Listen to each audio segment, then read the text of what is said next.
Welcome back to Watchbox Studios and Watches Tonight. It's been a few weeks. I missed you guys. We're going to make up for lost time because time is something we have in abundance on this show. Today, I explain why I never slam or hate on watches in my watch reviews and on this show. Times I will tell you not to buy a watch. And we imagine a more competitive Omega watch brand by means of a Swatch Group premium spin-off. All of that and viewer wrist shots tonight on Watches Tonight. Jumping into the chat box, I can see friends joining from everywhere from Firenze to Norfolk to Britain to San Antonio. I can see we've got Christopher G from Portland, and we've got, Emil M from New Jersey, a local boy. Joe D from Boston, also the title of one of my favorite albums. Welcome, folks. Remember, there is no better place on the web to buy, sell, and trade your watches than thewatchbox.com. We're working on a beta of a new site, so check back frequently. Especially when you're ready to sell, we pay cash, we pay fast, and we make the process a no-brainer. 24 hours a day, and we are now global. Think of it as GoFundMe for this show. And I have another platform. I'm all about Instagram these days. Still doing videos, still doing watches, but in 60-second bursts. I now have over 200 watch videos in 60-second increments. You can literally binge watch my Instagram account. Keep me streaming here, open a new window, pick up your phone, and join Tim_Mosso. Help me to reach 50K in 2K19. Viewer wrist shots, or as I like to say, your watches on our box. Michael T starts his summer in style with Oris Aquas at the Shore in South Carolina. Richard C from South Florida rocks his first ever Grand Seiko, a sensational bronze dial SPGR 311. Wear it in great health, Richard. Abdul R joins the party from Germany with his grandfather's two-tone Datejust, a 1601. And Dan V and his Blancpain 50 Fathoms bathyscaphe join us from Milwaukee, the home of Harley Davidson and, along the lines of Americana, Arthur Fonzarelli. Send your wrist shots to MondayMailbag at thewatchbox.com to see your analog on our digital. Friends joining in, quite a few of you. Welcome, Monsignor Neo. Welcome, Scottish Watches. Welcome, the Poxbox. Welcome, Mes944. All right, guys. We have a question from Terrence P., one of your own. Hi, Tim. All of your videos online seem complimentary of watches that you review. Why don't you tell us which watches you hate?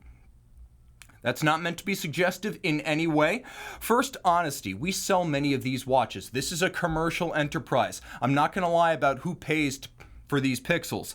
I'll also say, though, we don't buy bad watches, which I define as counterfeit, broken, Franken watches, or unreliable. So on that basis, we're buying good inventory, and it's just going to be a matter of whether or not the watch is to my taste or not, and I don't feel justified in slamming a watch on that basis.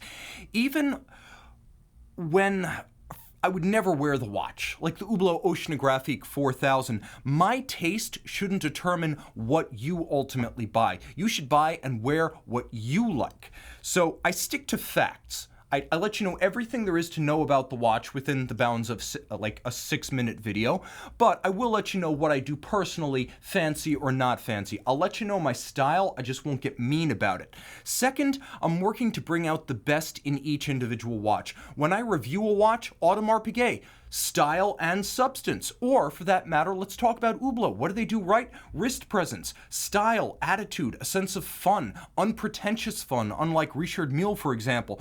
Hublot does give you that. Vacheron, what are you getting? Well, you're getting fine detailing and restraint in the craft of your watch. Ultimately, am I supposed to approve only of the watches I would buy myself? Because I'm a guy who buys like one watch a year, if that, and I've reviewed 4,500 watches, meaning by my own standard, I don't dig the vast majority of the watches I've ever reviewed. So how blinded and prejudiced would that be, first and foremost? And for me, the mortal sin is claiming a watch is something that it's not. For example, if I told you that an Hublot is meticulously hand-finished, that would be a con job. And it's something the brand has sometimes alluded to, so beware of that. I will not tell you that a watch that's all about style and outsized attitude is in fact beautifully made if it's just workmanlike in its construction. I will not tell you that the sporty-looking Vacheron Constantin Quai de Lille is a sports watch because it's 30 meters water resistant. Its movement is relatively delicate. It's not a sports watch, and I'm not going to tell you that to get you to buy it.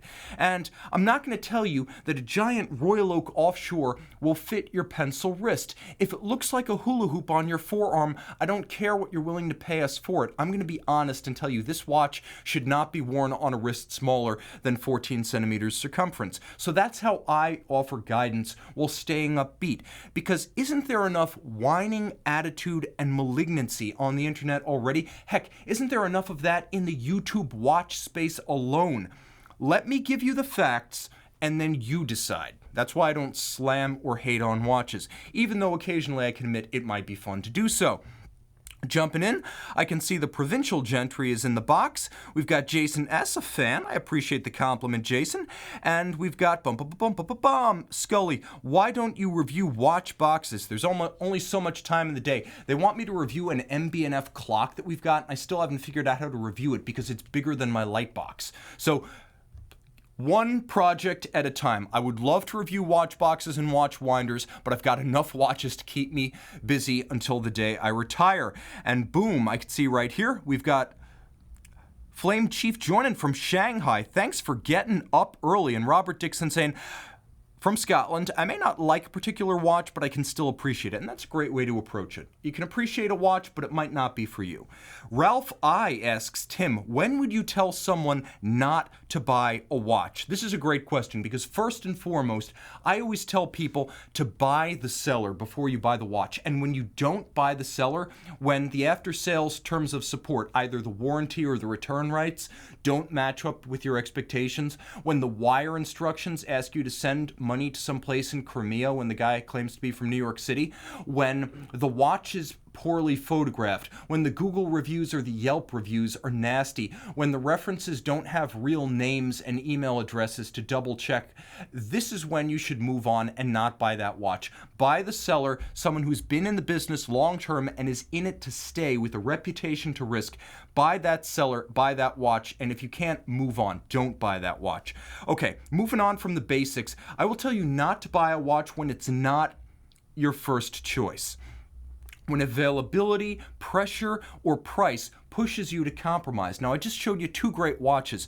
I'll be honest, it's your money, your call. And I can tell you till I'm sunburst blue in the face to buy the Overseas because I think it's a better watch overall and a better value than the Nautilus. But I don't want you to buy a $20,000 Overseas, a chunk of change, decide you don't like it, sell it at a loss, and then go out and buy a $60,000 used 5711. Because at the end of the day, no matter how good the value with the Vacheron, if you don't like it, you wind up selling it and you buy again, you would have been better off just buying the Nautilus. And if you had to save a little bit longer to make it happen, again, this is a hobby that should be a pure pleasure. Buy once, buy what you want. And it's the same when you're dealing with lower dollar watches. I'm not going to tell you to go for an Omega Seamaster Diver 300 meter if in reality it's a great watch, but you have your heart set on a Rolex Submariner. It's the same with a Breitling Navitimer that you can buy now if the pilot's watch you really want is a Rolex GMT Master. At the end of the day, even when the watch you want is quite expensive, adding the marginal cost of a first failed purchase is a losing proposition. Wait until you get the watch you most earnestly desire. I would not tell you to buy that Seamaster. I would not tell you to buy that Navitimer. Related, you like but don't love a watch. For example, there's a silver dial Vacheron that you can buy now. You're looking for the rare black dial Vacheron. I would say, again, you're going to risk buying the watch twice. Wait till you find the black dial. Or if you really want a Pepsi bezel GMT, but the BLNR black and blue is available now, just wait. Get the Pepsi, buy the watch you want. This is fun. This isn't about making decisions that you'll later regret because life dictated it. It's not about going to some professional school because you've got a wife and a kid and you owe them a certain lifestyle, or you made a promise to your dying grandma on her deathbed that you would seek some advanced degree or join the military. Look, buy what you want and don't double think. Don't double clutch and don't, please, buy twice. Okay.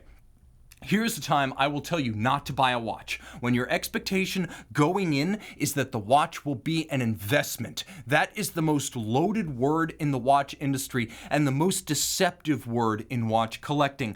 First, back to your first choice, that 5711. Now, I'm seeing this watch, which, by the way, increased its price to $30,620 this year, but I'm seeing these sell used for close to $70,000. This is confirmed. I've seen that transaction right now. But Angela Merkel can't believe that you just put your money into a watch instead of US Treasuries or German Bunds. Why? Because look at where the value of steel Rolex and Patek have been over the last 5 years. 5 years ago, we sold that 5711 for 20 grand. And if you look at steel Submariners, we sold them below list. Just remember, this is a bubble market for that type of watch, and bubbles pop. Watches that are well valued, slightly above retail, you might be okay, you might be safe, but when you're looking at watches selling for multiple of their retail, that is ridiculous and that is unsustainable. Headwinds are blowing in the global economy. I will not tell you to buy a watch as an investment. I will tell you to blow 60 grand if it's your fun money, but not if you legitimately think it's going to put the kid through college. All right, money goes in the bank, watches on the wrist, and never the twain shall mix. Jumping back into the box, I can see we've got quite a few friends here. We've got Vegas Milgauss, he have the white dial Rolex anti-magnetic watch, and we've got Moorhead D saying, I never caught you live before. Thanks for the great content. It's my pleasure. I love doing this, and I love talking to you guys. You guys are a lot of fun. We've got PP asking, is a yellow gold President 18038 a great investment? Honestly, no. First, it's a transitional reference, so their status as vintage watches, transitional Rolex from the 70s, 80s, and 90s, we don't quite know where they're going to land. It's not a Daytona, it's not a Sub, it's not a Sea Dweller, it's not a Milgauss, it's not one of the core steel sports watches. If you can find a tri-door version that isn't hideously diamond festooned, you might have something as an investment prospect, but buy it because it's fun and because you have the money, not because you think it's going to generate more money. All right, here is a key don't buy point of advice. It's a borderline fit for you. And guys, you know when a watch is borderline or just outright too huge. This isn't Gulliver's Travels. This is luxury. And if your watch is embarrassing on the wrist, you're not going to feel good about your expensive purchase. I'm not going to push a person to wear something that looks goofy just because I like the model or the brand or because it's the right choice. If you love the JLC Master Compressor Extreme Lab 2, but again, it looks like a hula hoop around your wrist, I'm going to tell you to buy something smaller. I'm going to try to help you find the right match, but I'm not going to lead you astray. Don't buy the watch that's just too big. There's something fundamentally flawed. This is another case where I will tell you don't buy the watch when I know that either because the brand has gone out of business or the watchmaker is suspect, you shouldn't buy the watch. Concrete examples, Slide electronic watches. I remember we were selling them pre-owned about 5 years ago. The company was still in business and we thought maybe there'd be a pre-owned market in these because they were priced at a luxury level. Today you can't give them away because it's an electronic computer-based watch in a world where that company is long gone and there is no support for it. Or a brand that's gone under that made an incredibly complicated product that no one else can service. MCT is a great example of that. Will they be serviceable down the line?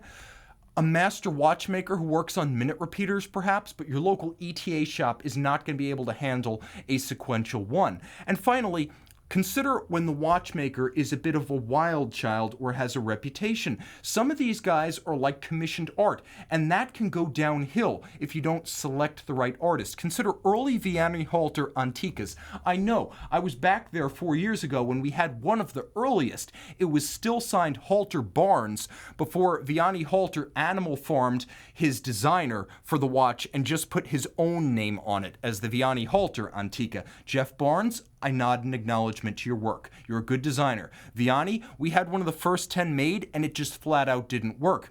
Every time a customer called us, he would call you and you would tell him first that it was a $20,000 service to get the watch right. Then it was a $50,000 service to get the watch right. And then we realized that, well, you were really just trying to steer them towards a new watch. So if you're talking about buying one of these used, keep in mind the only guy who might be able to service might be a cantankerous grouch who really wants to sell you a new watch. Vianney, I love you and what you do. I admire you and I look up to you, but you're that guy.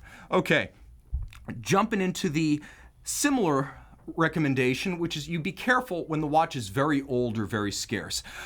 As above, but add age. Pierce chronographs from the 1930s and 40s, the original vertical clutch chronograph. And why were they that? Well, they were trying to get around the Breitling patents at the time, which pretty much closed the book on lateral clutch chronographs for anyone who wasn't willing to pay.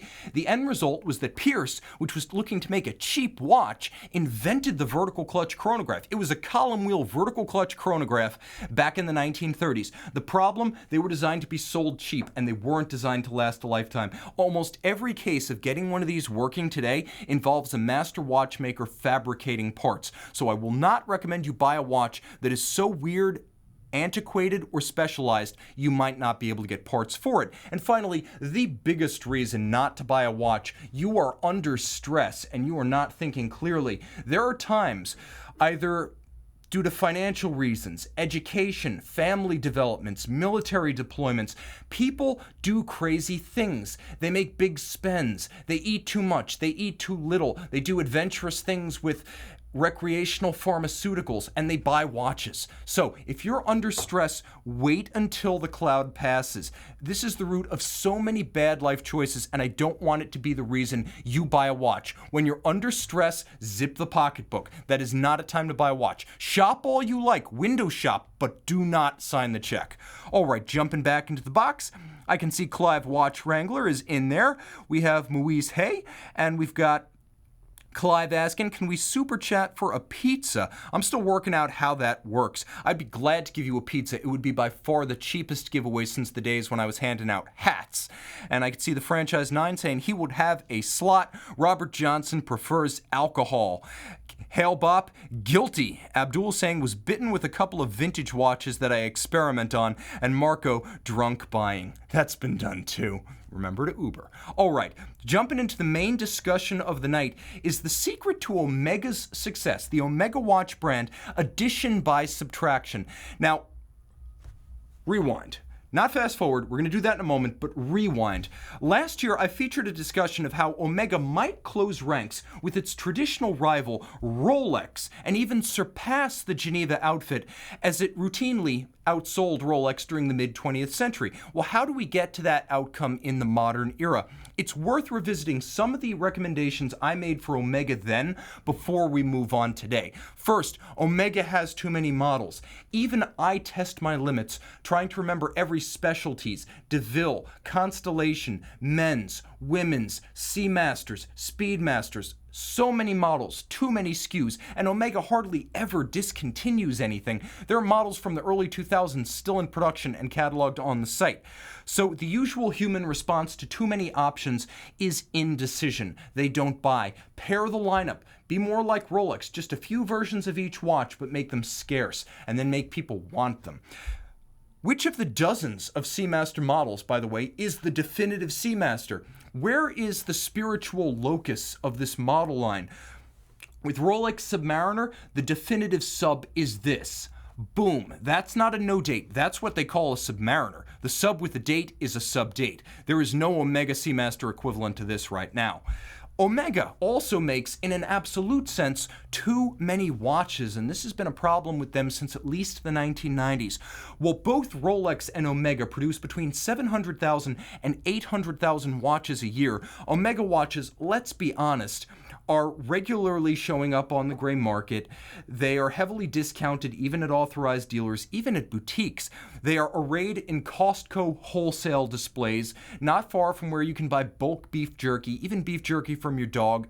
And that's not a good look when you're selling luxury watches 20 paces from dog jerky. Also, I'll mention that they're often sold for fractions of their retail when they're used, and if there's one lesson we've learned, it's that hot watches today in 2019 sell for a lot of money used, and for Omega, that's not something they can boast at the moment. I'll also say that, in other words, other than the odd silver Snoopy, a limited edition from 2000, 15 made in 1,970 pieces. There are no regular production Omega watches available on a going basis that are perpetually waitlisted or marked up aftermarket. For the most part, if you want it, you can get it with no wait and often a handsome discount. So, Omega sports watches, what is their cardinal sin, the original sin of a modern Omega Sportster? Well, whether it's a pilot style or a diver, they are just too thick. They are way too thick. And even when, as with this Planet Ocean Deep Blue, I like the concept. I'm the watch nerd who digs an orange and signal blue watch made of blue ceramic. I should be the customer for that, but at almost 20 millimeters thick, I'm simply not a buyer, and it's simply not going to work on this wrist. Heck, it's not going to work on most wrists. So, right, too thick. But I will say, to Omega's credit, since I last critiqued, they've made some improvements. Omega has launched a blanket 5-year warranty, which offers huge value to customers, and it does what they should have been doing from the beginning. They're keeping a pace with Rolex, which also has offered its own 5-year warranty for the last 4 years. Moreover, Omega launched the 2018 Seamaster Professional Diver 300-meter line. Very well received. Great watches at great prices. Backbone watches for the brand. And if views on YouTube or on any indication, any bellwether, they're hugely successful in the world at large. I'll also mention that although Swatch Group's anti-Basel polemic did everything possible to sabotage the rollout of their 2019 models, from what we've seen of this year's Omegas, they've been good pieces. From the anniversary Speedmasters to the ceramic no-date Seamaster, these are great watches that people are going to buy. So here is the unconventional wisdom that eluded me the first time around. I was blind to this, and now my eyes are open. Swatch's brand structure itself is as much a culprit in Omega's compromised pursuit of Rolex as anything Omega itself has the power to change. Omega, in other words, is stuck in a straitjacket of Swatch brands when it needs to be the sole premium focus of Swatch Group watchmaking. Let me jump real quick into our chat box and see what you guys are saying. BS is saying, I've seen a Sky Dweller at Costco. That's not a good look either, but it's definitely the exception. If I could buy me a sub at Costco, I go every week to buy protein bars and cottage cheese in bulk, I would already be wearing my Costco Hulk. Okay, Eric Nielsen saying, Omega's diver's cardinal sin is that it just has that ridiculous helium escape valve. It should be, I guess, flush, as on a Rolex Sea Dweller. And then Abdul is saying, Omega's catalog has more variety than Netflix, with the same variability and quality. You guys are making good points. Scaramanga saying, Omega has fallen hard. I don't necessarily agree, but there's certainly some things that could be done to uplift the brand. And then we have right here, Double P, Tim, thought on Patek movements, are they fragile? Not as much as they used to be. They're now highly anti-magnetic, reasonably shock resistant, but we have yet to see the equivalent of Patek Philippe 3235 or 8500. So those Rolex and Omega movements that you can just beat, there's still no Patek version of that. Jumping back into our discussion, take a hard look. Let's go back to the Swatch brands, okay? Let's take a hard look at that chart. Prestige and luxury range. That is the most crowded column on the screen right now, and it should be the inverse of that. Luxury should be rare and highly focused. Consider that luxury watches, not Swatch brand watches, account for over 2/3 of Swatch Group revenues, and most of that is attributable to Omega in the prestige segment and the Longines, Tissot, and entry-level watches, so what they would consider the high range and the mid-range, plus Omega. Forget all those other luxury brands. They're not a rounding error, but they're not prime drivers. So I propose that Swatch as a whole would be more focused as a company and Omega stronger as a watch brand if the other prestige brands in the Swatch Group in that third column were to be spun off as a unitary ultra-luxury property. Consider where I'm coming from, an auto industry analogy. Swatch and its 17 watch brands are like General Motors in the 90s.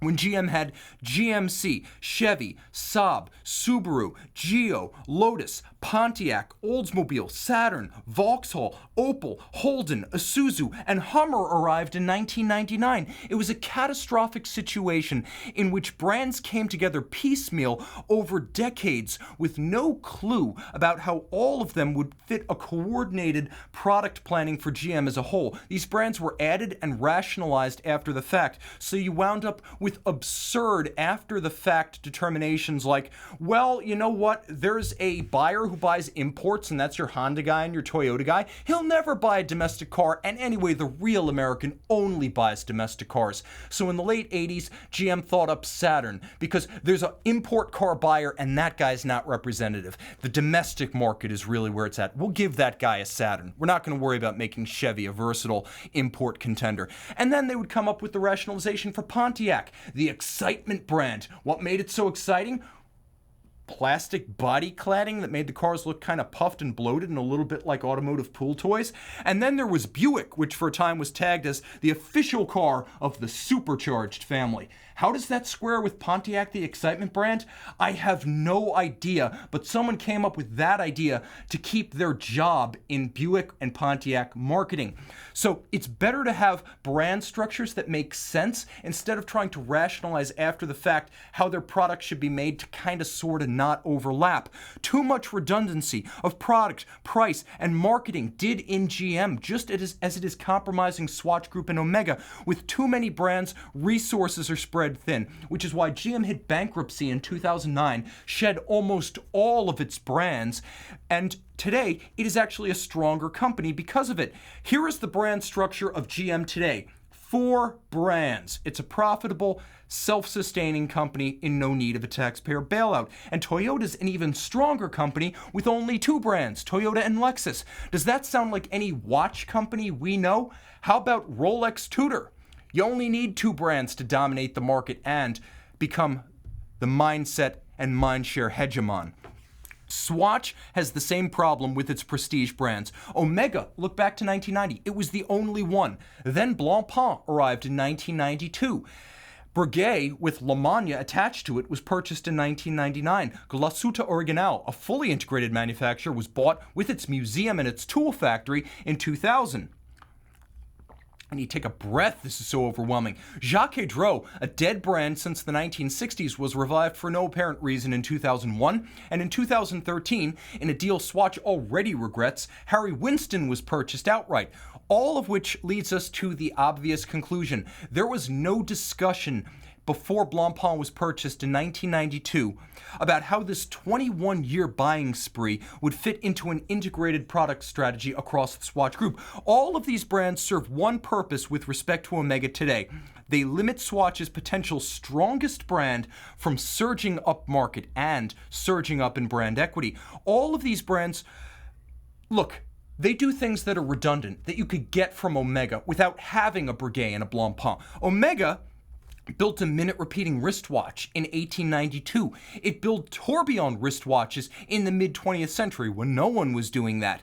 And it's important to remember that Omega, unlike Rolex, currently builds apex watches that Swatch could market with pride and a straight face as its ultimate offerings. Omega has enamel dials. Right now they have it. That one also has platinum on its dial. Omega has hand-finished skeletonized complications. Omega has tourbillons in several styles. And then there was last year's Caliber 18 CHRO, the first chronograph. Can we go full screen with that? That is downright pornographic. This is an 18-piece limited edition that Omega launched, all hand-finished, created from reconditioned new old stock early 20th century calibers. Yes, with an enamel dial. Why is it special? Because it's worth every single one of the $120,000 Omega asked for these 18 pieces. Will Rolex ever reissue an early 20th century Rolex zero-graph movement in a new model watch? You better believe that'll never happen. This is something only Omega can do, and Omega should do to build its brand. Right now, all of this is buried. Swatch wants you to think Breguet when you think of tourbillon watches. Swatch wants you to think Jaquet Droz when you think of miniature painting or enamel. Swatch wants you to think Blancpain when you think of open-worked or skeletonized dial dress watches. And, of course, the question is why? Why, when they could have all of this in one super strong apex predator brand? If Omega were free to openly market and promote its most exotic pieces, it's not unreasonable to expect they could become 8 to 10% of the brand's volume. I'm not asking for them to become the majority or a huge percent, just 8 to 10. Think of what that would mean in absolute volumes given Omega's volume of about 750,000 watches a year. That's roughly 59,000 to 75,000 super premium watches a year branded Omega, or basically the combined yearly output of all of those other brands I just mentioned combined within Swatch Group. Omega would benefit in the following ways. First, undivided marketing clarity, messaging, and budget. Here's the focused pitch. Omega truly is the Omega, the last word in luxury and the ultimate watch. There's no more compromise to spare the dignity of Breguet and its ilk from embarrassment. Marketing budget, all the money currently spread over Jaquet Droz, Glashutte Original, Harry Winston, Breguet, and Blancpain could be spent on Omega and spent gainfully. It could be as aggressive as Rolex in courting personal endorsements, film placement, TV placement, online viral campaigns. Do something Rolex would never do. Put your new Omega watches on my channel. Get in step with me and other YouTube watch personalities. Get in step with Instagram and the people who are active there. You can steal that high ground and the tech ground now because Rolex isn't working there. And of course, event sponsorship. And this matters because Rolex gets tons of mileage from racing and golf, and we all know it. Targeted marketing works, and with a full budget undivided by other premium brands, Omega can do new things to actually get ahead of Rolex rather than just trying to play catch up. Research and development budget. Enough with the exotic escapements and magnetic pivots that no one will ever buy in a Breguet watch. That effort now swings toward one apex brand, Omega, and they get all of the good stuff, all of the tech, and some of the tech can even be pushed down market to your Seamasters and Speedmasters. Finally, no more tourbillon, Swatch Group multi-brand boutiques. Omega was always shuffled away under the super prestige brands in these, I don't know what to call them, polyglot marketing concepts. When you see a Swatch super premium store in Shanghai, Fifth Avenue, New Bond Street, it should say Omega and only Omega outside the entrance. Okay, and then there's the halo effect. Guys, you know it works. People go into Audi showrooms to see the R8 supercar, the sexiest machine you can buy with 4 rings. What do they wind up buying while they're there? Well, they buy a sensible A3 compact because that's what you do. You walk in to see the supercar, you walk out with the car you can actually buy. The same thing will be true if Omega's premium watches are pushed more aggressively and people know they can see them reliably in Omega stores and Omega dealers. Bragging rights. To be able to say your Seamaster, your Moonwatch, is built by a company that also builds enamel dial complications and tourbillon. That's something that makes a big difference. Remember, the guy who owns a Camaro takes pride in the fact that Chevy also makes the Corvette. The guy who makes or owns the Alfa Romeo Giulia takes pride in the fact that it's linked to Ferrari engineering. Halo effect. It works, Omega. Do it. Embrace it. But you've got to get rid of your Swatch Group rivals. And here's how this is going to ultimately work. Because if you spin off those other brands, you wind up giving Omega the ultimate gift, which is to spare it from overproduction and the volume trap. This returns to my original critique of Omega as a brand that's inclined to overproduction. You know it, I know it, and in their heart of hearts, they probably know it. It's a quality that tends to degrade brand image, lowers resale values, and lowers transaction prices at vendors that are selling new watches. So, the profit margins, remember, on ultra-luxury watches are obscene, especially when precious metal is involved. The profit margin on a white gold tourbillon, if we were to push these more aggressively, is probably equal to a dozen steel Speedmasters. This frees Omega to finally pare down its mainstream model lines.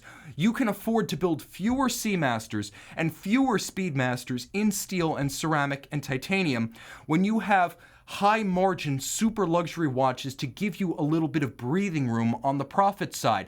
Now, this might look like a lateral step. You substitute high-end watches for lower-end watches, but it's not really. because you can reduce the discounting. You can ensure that more of the watches that would otherwise go to the gray market are now scarce, desirable, and sell new from authorized dealers rather than finding their way to secondary vendors and gray marketeers. So what you actually wind up doing with these high-end watches is buying yourself from some profit margin breathing room to raise the transaction prices and lower the volume and lower the availability on your bedrock steel, titanium, and ceramic sports watches. Plus, fewer watches will make it to the gray market or Costco wholesale. And as we just discussed, you don't want to be selling luxury watches right next to dog food. And this means that Omega watches won't wind up even worse in Costco cases a few paces alongside this, because that's also at Costco. So you might ask me, what happens to Breguet, Blancpain, Glashutte Original, Harry Winston, and Jaquet Droz? Well, first, they're viable as a standalone. You stitch them together, and you wind up with 3 complete manufacturers. Pardon me, folks. I've been out of practice for 2 weeks. Breguet is Siamesed with La Manna, so you get La Manna. Blancpain and Jaquet Droz are Siamesed with Frédéric Piguet. And finally, Glashutte Original is fully self-sufficient with movements, also owns a dial factory, also owns a tooling factory, and also trains both watchmakers and tool manufacturers. So you're getting a self-sustaining enterprise that can develop everything it needs. Full R&D and craft arts. With the manufacturers, you've got the ability to build anything. With Jaquet Droz, Breguet, and Blancpain, you also gain the ability to have miniature painting, marquetry, engraving, gem setting, enameling, all in-house with this group, and you get the ability to better define each brand. Tough decisions would have to be made. Blancpain should just be steel, ceramic, and titanium dive watches. That is the only thing they do well, and that's where they should focus. Breguet needs to be Swiss-style dress watches with the Type 20 pilot's watches, because those are arguably the only lasting design icon the brand has. Clear out everything else. The Marines need to go away. That's what Blancpain does. Glashutte Original is a manufacturer that you use for building movements for other companies, and it gives you your German-style watches. Those are distinctive enough as a separate market segment that you need a company that makes those, and just those. Jaquet Droz, that's where your enameling, your craft arts, your marquetry, your miniature painting, your bespoke and your custom work is done. And Harry Winston, you get a jewelry brand. Their watchmaking is almost an afterthought.